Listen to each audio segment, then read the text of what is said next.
just on this top. Yeah, I am, sorry.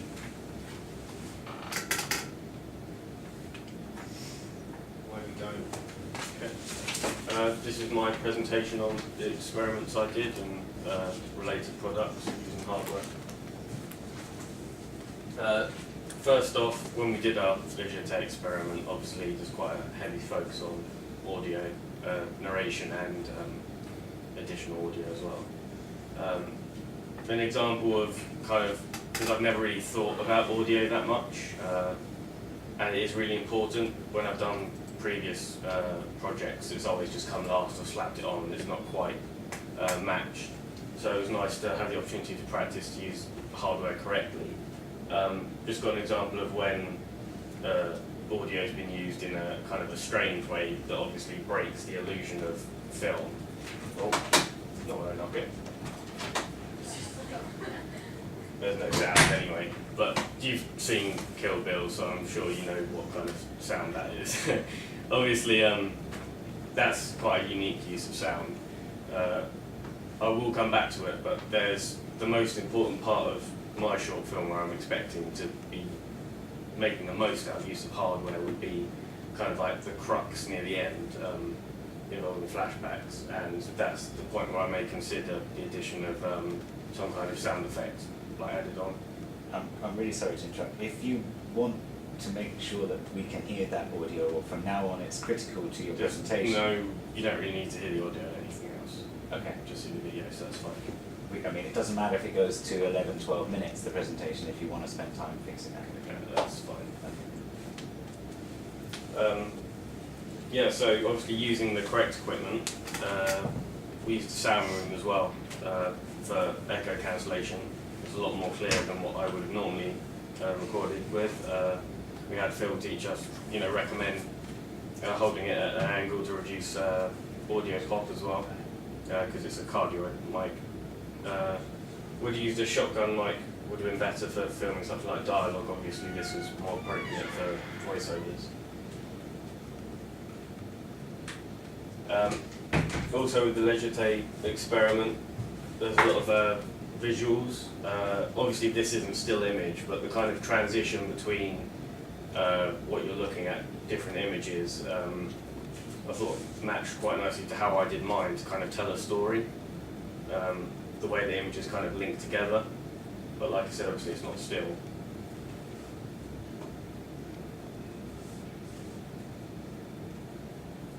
Yeah, so that's just what mine looked like. Next, using the DSLR, took the opportunity to actually use it going out on a recce and doing our storyboards, just handheld, not using a tripod or anything.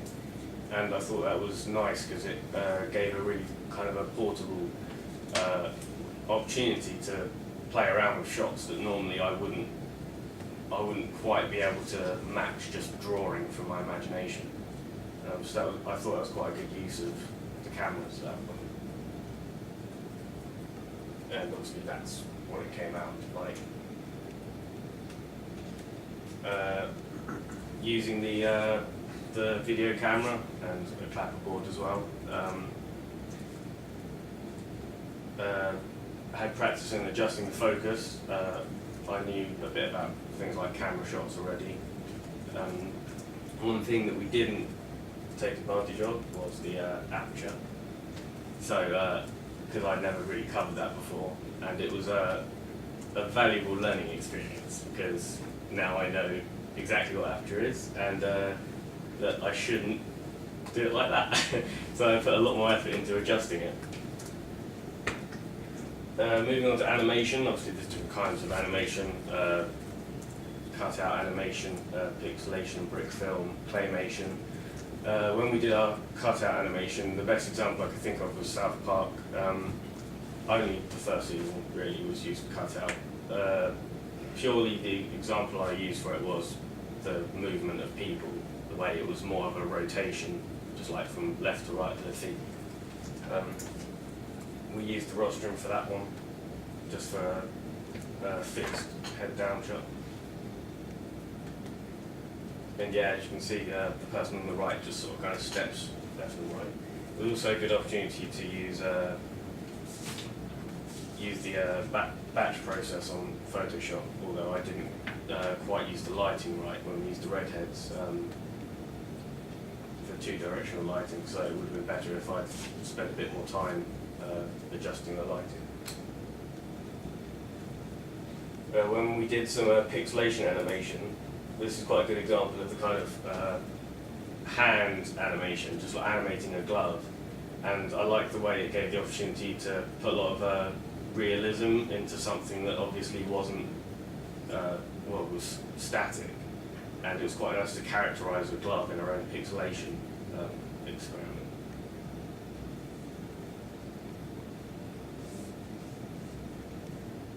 So as you can see, like, we animated the glove, and we went back again and did it a second time, but we didn't take as much notice of things like continuity. Again, it's quite important in stop motion, so there was a bit of gravel moving back and things like that. Had some practice filming conversations. This time, the aperture and things like that were actually done properly. Also got the opportunity to practice stringing audio from two different sources together to make the like the shot reverse shots and things like that make sense throughout the dialogue. When we did our lighting experiments, we used redheads. First we just used a simple, just normal lighting to just see if we could work it, and then after that we experimented with filters.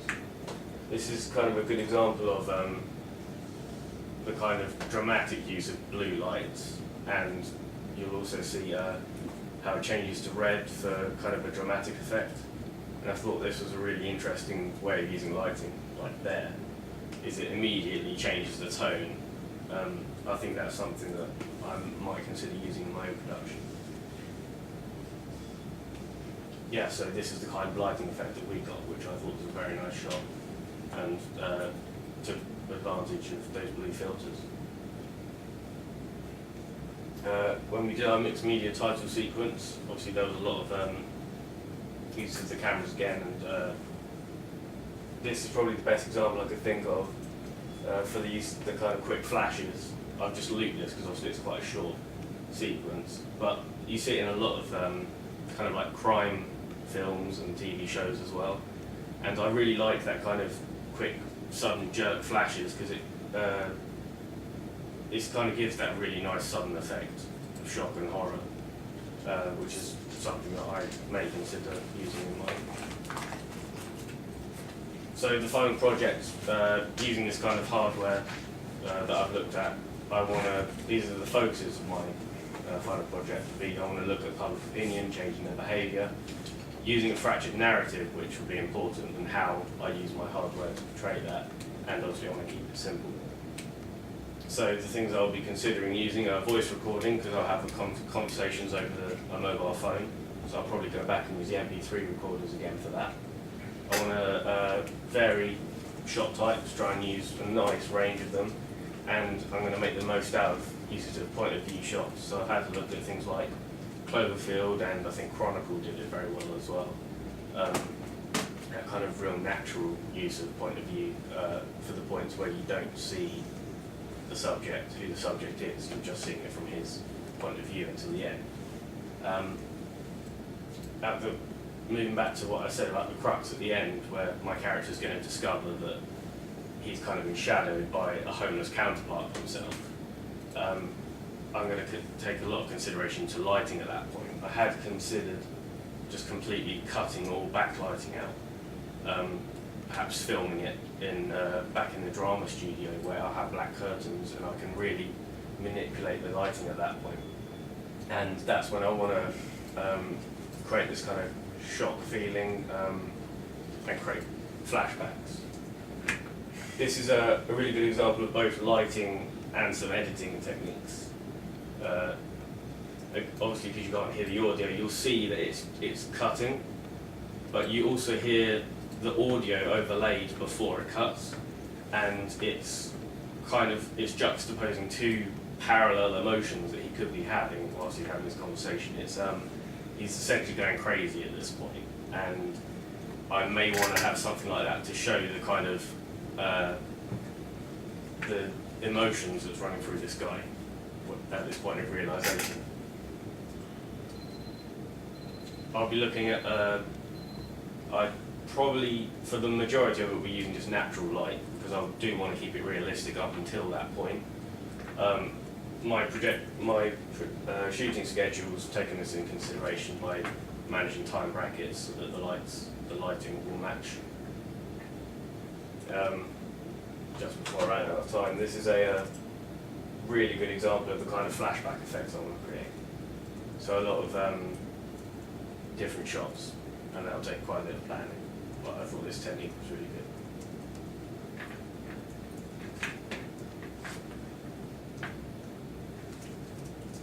And that's it. In the in those flashback bits, do you think that they've done anything particular with the camera at all? I think they've taken a lot of kind of weird angles as well, and so you kind of got this, it's like a main sequence, the master sequence of what he's remembering, and then they've gone for some kind of really funky, like maybe they've just moved it slightly. What does that do? It kind of gives that kind of jumping fractured effect, which is again when I want to go to that kind of fractured narrative, it's got this kind of reflection of that, and it's got, obviously we don't remember completely like linear, and it's not completely accurate, and I like the way it's kind of broken up into that's how you kind of expect someone to think, so they don't remember all the details, and they might be flicking between things. When you put a camera at an angle, for example, and things aren't at 90 degrees and horizontal, it's called like a Dutch angle. Don't ask exactly why. I've just heard it as canted. But you know, it really generates a sense of disorientation. Yes. You know, and I think it would be really interesting to look further into areas of that. I think that was a good example of it. I did look through quite a lot of flashback ones. Some was simple examples Tony of going Scott grainy. is really good. Man on Fire Yes. would be a really, really good example. Rest his That's soul. one thing that I'm going to do more research into, because that would be the major point of my short film. Do you think that there will be a different shooting ratio between the stuff that you do that's meant to look normal, like the stuff that's meant to look kind of real, and that kind of flashback point? I'm not quite sure. I haven't really thought about it. It would be nice. It kind of. When I mean shooting ratio, I mean the amount of stuff that you actually shoot to what you actually get into the final production. Well, for example, like that, obviously, it's going back to when we did the experiment with the mixed media. That took a lot, because obviously you're using like a couple of frames just for one shot. So I do think that would take quite a lot of shooting. So even though it might be like a couple of seconds in length, it might be the bulk of the actual production period. It's quite interesting. Oh, that was really good. Thank you very much. The term you're looking for fast juddery effects is hyperkinetic. Okay. Okay. That's a good one. I'll be able to use that when I'm searching. It just saves you trying to describe around. And if you say hyperkinetic, you've said it all in one. Okay, thanks. All right. Yeah. And